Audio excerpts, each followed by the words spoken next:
All right, part 2 of the East preview. Division I know well. The national side. National? Yeah. National, right? National Football Conference, American Football Conference. Yeah. I think that's the first time I've ever said it the full way. Yeah. I don't think I've ever said it. It's always NFC, AFC. It's interesting because it's also the National Football League. Yeah. It's the National Football Conference. Mind blown, right? This division is not that exciting. I'm sorry. I agree with you. Now, that doesn't mean it won't be interesting to talk about, but I'm just saying, like, at face value, a couple things, interesting things to talk about for sure. Where do you want to start? So, what I want to say is I believe that if you look at the division odds, plus 135 for the Cowboys, plus 165 for Philly, plus 500 for the Commanders, and the Giants are 8-1. But I want to start off by saying I think that the wrong team is favored in this division. I also want to say there's not a team I hate more than the Philadelphia Eagles. So if you want to call me a Cowboy hater, you need to understand that there's not a team I hate more than Philly. I think Philly should be favored in this division. What number did you have Philly at to win the division? Plus 165 Wow. on WinBet. What do you see it at? I mean, it's a different book, but I got plus 200 for the Eagles. Oh, yeah. Yeah. Dallas at plus 120. That's a good one. I think that the Cowboys, as a whole, got worse. I think every other team in this division got better. Yes. Now, it doesn't mean that every other team in this division is going to play better, but I think Philly, the multiple first-round picks addressing the defense, you get a real weapon, which is going to be my addition. Yeah, we were going to agree on some of these, and I think it's A.J. Brown, without a doubt. Similar to what we said about Tyreek Hill and Tua, I think this is a great way to evaluate what Jalen Hurts could do. Because, look, I've been on record many times, and I'll still stand by it heading into this season until proven otherwise. I think he's a better fantasy quarterback than he is a real-life quarterback. He's a guy that when he falls behind, he's a player who I'm a little concerned with. But now he's not throwing to Greg Ward. He's not throwing to Arcega-Whiteside. He's throwing to some real guys, Devontae Smith, Dallas Goedert, A.J. Brown, who, if you want to know what A.J. Brown could do, go rewatch the Niners-Titans Thursday Night Football game. This dude single-handedly won that game for them. There was no Derrick Henry. There was no Julio Jones. And just takes over in the second half. He is a legitimate top 10 wide receiver in the league. You pair him now with Jalen Hurts. You have Devontae Smith on the other side, too, who showed a lot of flashes as a rookie. The great chemistry with Hurts. Other great rookies overshadowed him, I think. Right, yes, absolutely. And so now, to me, as I'm looking at this division, he's the biggest addition to it. And because he helps you evaluate what Jalen Hurts can be moving forward. Yeah, no, that's my addition also. They got two really good wide receivers locked in for the next 5 years. Just about, yeah. And I mentioned it, Waddle and Chase overshadowed Devonta Smith, but he had an under-the-radar really good season as well with a quarterback, again, who's young, and the offense is built around running the ball and him running the ball. So in potentially limited opportunities, he definitely showed out. I'm with you. By the way, Hurts, only player in NFL history with 4,000 passing yards and 1,000 rushing yards in like roughly 20 career starts. So to your point, video game, fantasy football numbers, but putting the pieces around him without a doubt. Goddard got the dropsies a little bit last year, right? Goddard, he needs to. Yeah, but I don't know how much of that is just everyone zoning in on him because they didn't really have much outside of him, bro. Like even Devontae Smith, he would have some like really like 2 for 14-yard games and just kind of was flying under the radar. Like I remember in that playoff game, like Goddard got peppered with targets and it wasn't even anything too ridiculous if I'm remembering correctly. I like Goddard though. I do too. I think he's like a top 10 tight end. Yeah. Yeah, for sure. Absolutely. He had 830 yards last year, 4 touchdowns. They moved on from Zach Ertz, who had a career resurgence in Arizona, playing in that system too. It also helped that there was no D-Hop. Yeah. But yeah, I like Dallas Goedert. I think their offense it's interesting, right? I've been holding on stock for Miles Sanders just as much as I've been holding on stock for Josh Rosen. At least Miles Sanders is playing. When he's healthy. Yeah, he's very exciting. He's a good back. But that's the thing. He's just not as healthy. Do you have a subtraction? Yeah. Joe Judge. Joe Judge. It's an addition by subtraction. Okay. Good. I don't know. Look, you know me. I was going to mention a coach with one of these. That's so on brand, bro. I love Brian Daboll. I do too. I hated Joe Judge. I liked him at the beginning, and then after a while, it just became shut the fuck up already. With this, we're going to play hard, and we're going to fight to the whistle. And it's yo, bro, you were super uncreative. No one really liked you that much. The shit was all bullshit. Thank God Gettleman's gone too. That's another. I was actually going to do package deal, Gettleman and Judge as subtractions. Yeah, dude, absolutely. I think that's the right thing. Because now you bring in not only... What I love what the Giants did is they brought over Bean from Buffalo and Daboll from Buffalo. So front office guy. Joe Schoen, yeah. Front office guy. Yeah. Shonen. Shane. I think you were right. Yeah. That's my GM. I gotta get that shit down. Nah, bro, but you're right though. They brought in the guys that helped build Buffalo. But they're also in lockstep. It's not like the coach came first and then the GM came first, or the GM had to inherit a coach and then there was a lame duck coach. They came, they got hired at the same time. Really good offensive coordinator, extremely creative, bootlegs, rollouts. All of that is going to be right up Daniel Jones' alley. That just the Joe Judge, hard-nosed, tough guy, New England shit doesn't work if you're not Belichick, bro. It really just doesn't work, there aren't many kind of successful Belichick offsprings. And it's because, Belichick is one of one, you know what I mean? That shit doesn't fly. So... Daboll was under Belichick too, right? Yeah. Absolutely, but he's also bounced around as well. No, yeah. Alabama. I just pulled up his Wikipedia. He's a 5-time Super Bowl champion. I'm like, what the hell? And it was 2 stints with the Patriots. Also with New Alabama, he won some national titles. Yep. And then obviously being kind of the Josh Allen fixer, I think is his greatest accomplishment, right? Because not many players have had that full, potential 180 like Josh Allen did over the first year or so. So, I think, having a better leader in charge is going to make a big difference. Call me crazy. I think Daboll will impact the Giants as a team more than any player. So you're talking about any player on the Giants. If they were to have signed, whatever. The coach will have impacted the team more than any player could have. Damn, that's a really strong take. I'm trying to think. You're talking about for year one, immediately? Yeah, I would have to agree with you. He is going to do more, and I know this is going to sound crazy, but when it's a culture change, I think... And there's always that team who... I'm not going to say the Giants are, they're not going to make the playoffs.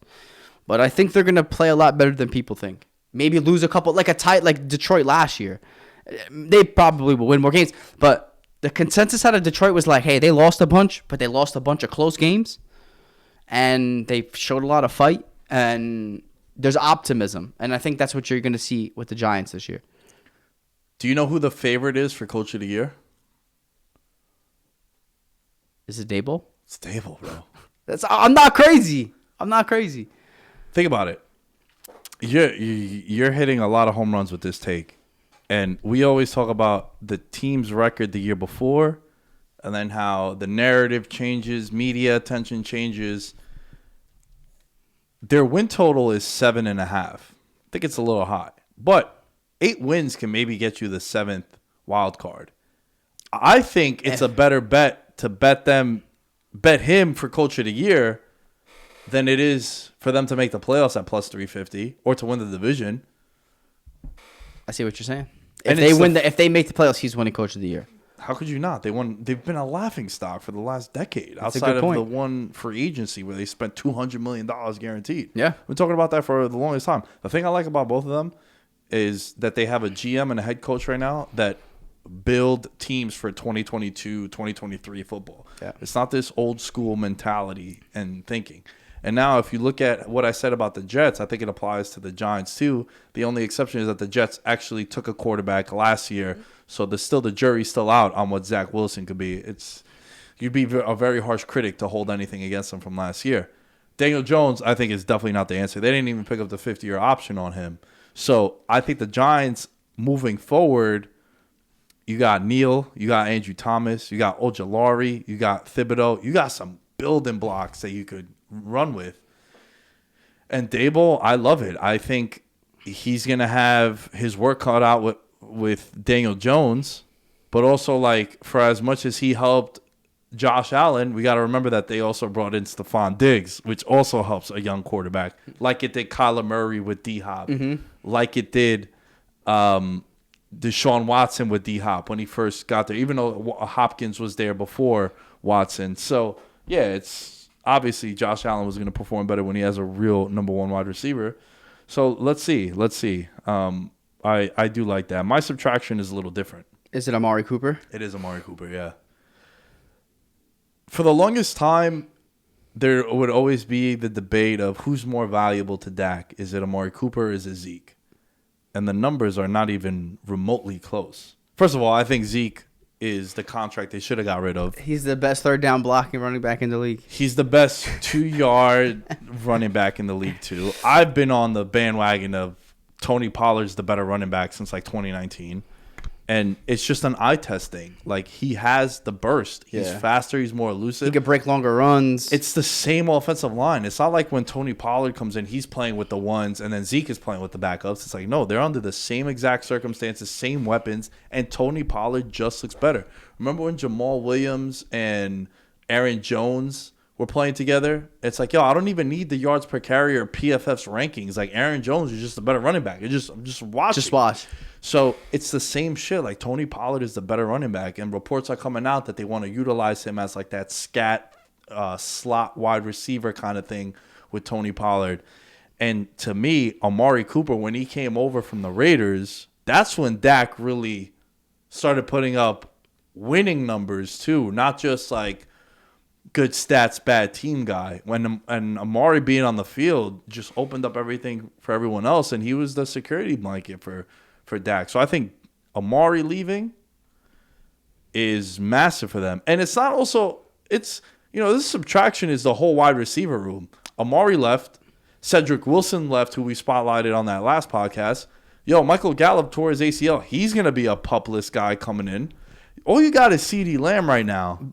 Bro, that was my storyline, is this idea that Dallas went from elite weapons, and Dak, to now Dak and mediocre weapons. CeeDee Lamb is great. I think Zeke is still solid. Rest assured, it's not even close. It's apples to oranges now. What was it? A couple years ago, what did it look like? Or even last year? I mean, going into last year. Into last year. CeeDee Lamb, Amari Cooper, Gallup. With Gallup healthy as your third receiver. It was last year. I said that they're the Kansas City Chiefs of the NFC, and they were just putting up monster numbers week in, week out. The tight end, it might have been the year before that when Dak got hurt. It might have been the year before that, but I'd made that comparison. Like, their offense is really, really good. Man, that's my storyline. It's just like what is Dallas going to be? Plus 120 is not enough for me to take that to win the division at all. And yo, is it fair to say that until proven otherwise, you can't trust them in January?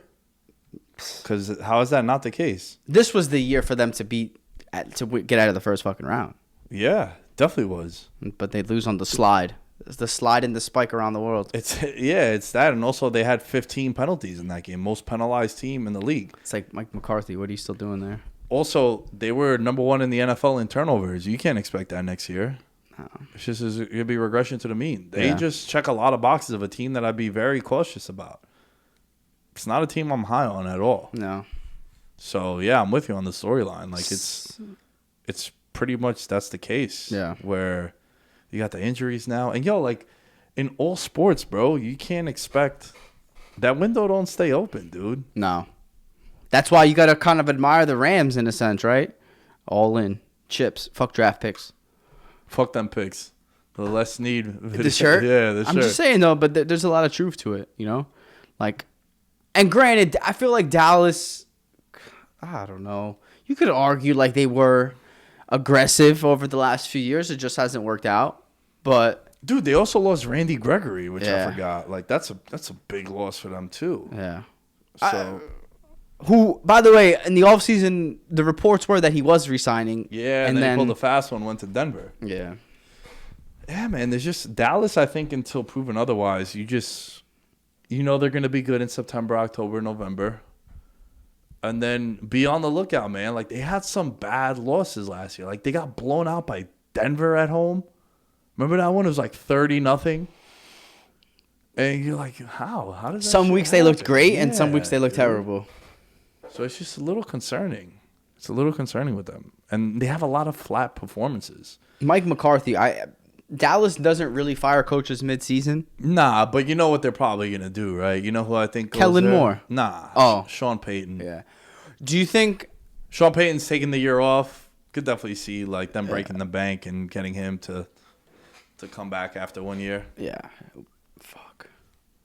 The Kellen Moore thing, I don't know.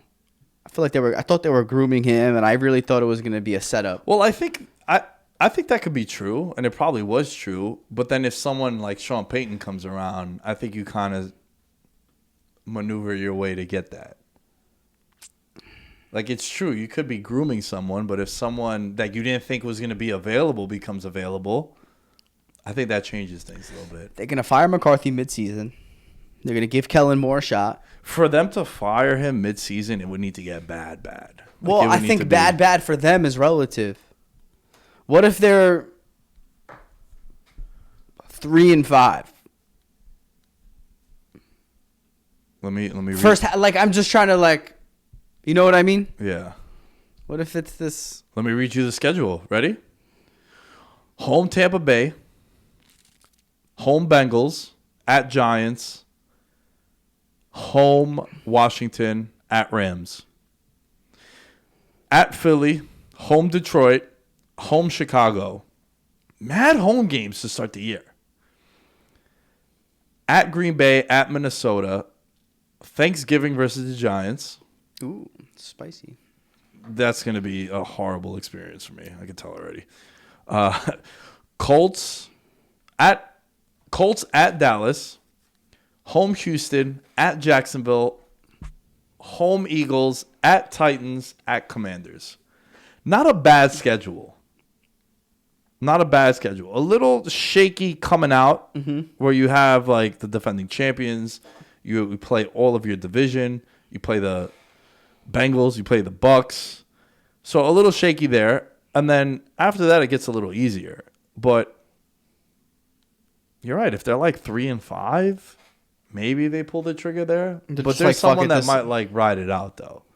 Because that's something they don't do. Even the Jason Garrett. They let him play it out. So I don't know, man. It's just Dallas, it's just a little concerning. Like the Amari Cooper loss, and then what also ties in is like the whole, like for me, the storyline is definitely the Cowboys, as it always is year in, year out. But I also think like if I'm trying to like bring Daniel Jones up, but I'm saving him for a little later. But I think this division for the longest time has been like Dallas's. Yeah. Like even though historically every year it would rotate, right? It still always felt like it was Dallas's. The Romo years and then going right into the Dak. They had the most stability at the most important position. That's true. They've really only had Romo and Dak, except when those guys got hurt. Yeah. So and one guy filled in for the other guy. Yeah. Says a lot about, obviously, the importance of that position, which we all know. But X Factor?